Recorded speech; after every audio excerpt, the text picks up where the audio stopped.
Hey everyone, it's Valkrin. Today we're going to be talking about the Cassiopeia problem with her rework, and it's going to be kind of a journey through the changes to Cassiopeia and her present state, and where she kind of falls in the category of what she can do and what she can't do. So first up, she has her early game gutted. Just flat out, we'll start with that statement. We'll get into the more specific details, but she just has a weaker early game. By design, even in the changes on the patch notes, right, just said that she's got a weaker early game, but we're compensating by giving her a better late game. Well, this detracts from the original Cassiopeia design, so that was my main concern right when I saw that. She was a lane bully before. She's really powerful early and mid game, and she did reasonably well late game in a lot of matchups, but she's still a situational AP caster. You can't just pick Cassiopeia against any team composition and expect to have success, because she has to get up close and personal to do her damage. That's why she was already, if not just a kind of rare pick to see in solo queue unless they were a diehard Cassiopeia main. The second point is, I feel like this change to design by nerfing her early game and nerfing her mid game and compensation to buff her late game, it ignores the current control meta of solo queue and competitive play in high elo. In high elo, it's all about taking control as early as possible, maintaining that advantage to the mid game, and finishing it through late game. So if you have a champion that's just inherently underpowered early and mid game, it gives your team kind of a handicap going into a lot of games because it's just flat out like you're probably going to be behind. And if your team comp is so oriented around late game, chances are a lot of games won't even reach late game. And the last point, these changes to Cassiopeia actually displeased a lot of high elo Cassiopeia players. Some of them, it's still controversial, but a lot of them did speak out. One in particular that spoke out was an EU West challenger Cassiopeia main that had 3K plus games. He talked a lot about why the changes were going to probably cripple Cassiopeia. He did a great mathematical breakdown on it, and he ended with a statement saying, "I just think Cassiopeia in late is a bit changed and could be really strong, but sadly it's really hard / impossible to get out of the early game against good players." This statement's true for a lot of champions. A lot of champions might be able to make it to late game and carry if they make it to late game, but inevitably in high elo and a lot of brackets of play, against good players, you won't be able to get out of the early portions of the game without a huge loss in advantage. And even if you make it to late game, if your opponents have a severe advantage on you, it's difficult to finish that game out anyways, even with high-scaling champions. Let's talk about the specific changes and my opinions on these changes. Okay, so the passive gets some pretty cool stat changes. When I first saw that, I was excited because I didn't look at the other portions of the kit, and I was like, wow, this is pretty insane, like, right? I mean, any AP caster that gets a huge percentage increase to ability power late game, I mean, like, wow, I mean, that's like a free death cap, right? That's awesome. But I got suspicious when I saw this because at the same time, I was like, this seems like she's going to be incredibly overtuned if they keep her in her current state, but just give her this new passive. So then I looked at her Q ability, and I saw that they cut her AP ratio by more than half. Now, what does that directly mean? When an AP ratio is cut by more than half, it means that it requires more than twice the total ability power to make up for the same damage, which is kind of a lot. Twice, more than twice. That's a pretty big nerf. I was getting concerned once I saw that because whenever you see an AP ratio nerf, it's a big cut down in power. You require more items, more ability power to directly make up for that.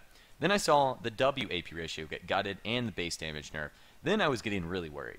When I saw that, I was like, okay, they've already nerfed her Q ability, and then they're going to nerf her W ability. How are they going to compensate for this? Because they can't just cut all of her AP ratios down. And then I saw her E ability, and I realized, okay, this is probably where they're going to load all of her damage. And it was. Her E ability is going to be a rapid machine gun type cast ability late game. It's going to reset on cast rather than on hit. And I was excited about that. I was like, huh. I mean, that makes sense. This could be pretty cool because you'll be able to continuously use your E ability. And if you have a ridiculous amount of ability power, which nowadays it's not uncommon to see a Cassiopeia easily hit above 1100 ability power, even with some somewhat tanky items built in there. The E ability also has easy farming mechanics built into it, which I feel like is kind of unnecessary to the old Cassiopeia's design when you could just farm with your Q ability and last it pretty easily. But this is a change, and I guess that's the way they want to move Cassiopeia. But then I saw that Cassiopeia's E wasn't working as intended on live. Now this is kind of a big deal because Cassiopeia's E is supposed to, in her current state, it's supposed to reset on cast rather than on hit, but it's not working as intended. And Riot accepts this and like commented on this and said that we know this, but we can't hotfix it just yet. So that's concerning. Knowing that like a lot of her ability, like almost all of her damage is loaded into her E ability and it's not working as intended to reset when it's supposed to. Her current state is greatly weakened. So I'm still really concerned about that, even when they change it back to being working as intended. But right now, it's especially concerning in her current state. So her ultimate ability, Petrifying Gaze, didn't really get much changed here, just kind of bug fixed that kind of probably should have been fixed sooner before the rework, but whatever. But the ultimate cooldown is also alarming. I mean, like, I could understand Cassiopeia having very low damage early game, but keeping the cooldown the same at rank 1 is still going to greatly cripple her playmaking abilities early game. I mean, you could give Cassiopeia, you know, she could have low damage, but if she has playmaking abilities with her ultimate up a little bit more frequently, that could compensate for her having very weak damage early game, like very, very weak damage. Very weak damage early game. But, you know, she still gets 25% free CDR late game, so, like, you don't have to really itemize for CDR, and I guess that's cool, but that would be a change I would probably do to the early game, is probably lower it from 2 minutes, even though it's a very powerful ability for playmaking, especially early dragon fights, and even lane duels and stuff like that.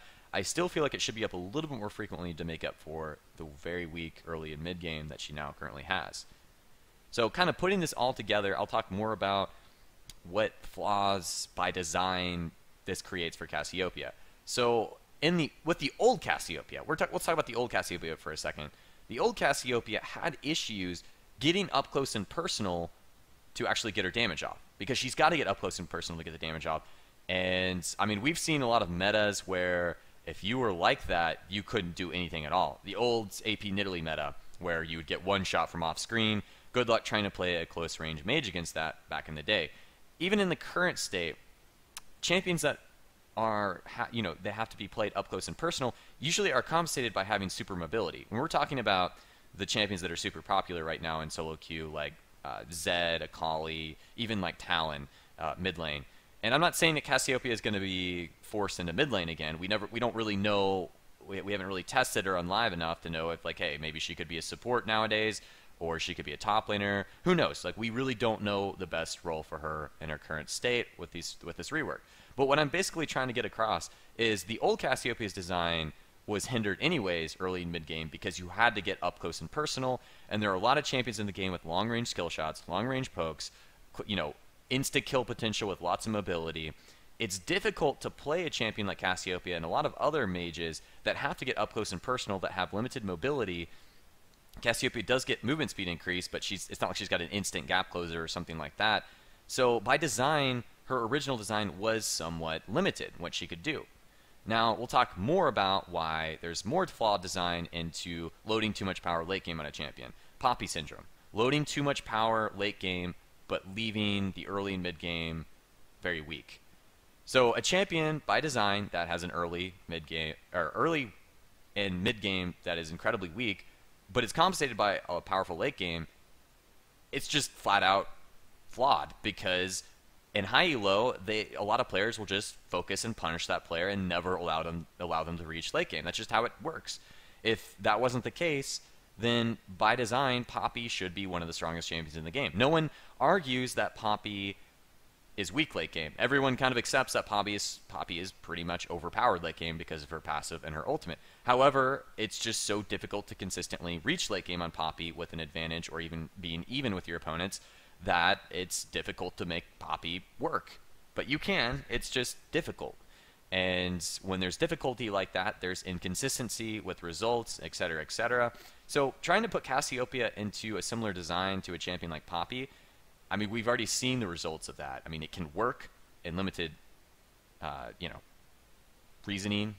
It can work, but it's just flawed because it ignores, like I said, going back to the earlier points, it ignores how the game is currently played, where people are constantly trying to take advantages as early as 5 minutes into the game. They're trying to actively take objectives, take as much as they can, and limit the enemy team's advantages, and then carry that through the mid game and then to the late game.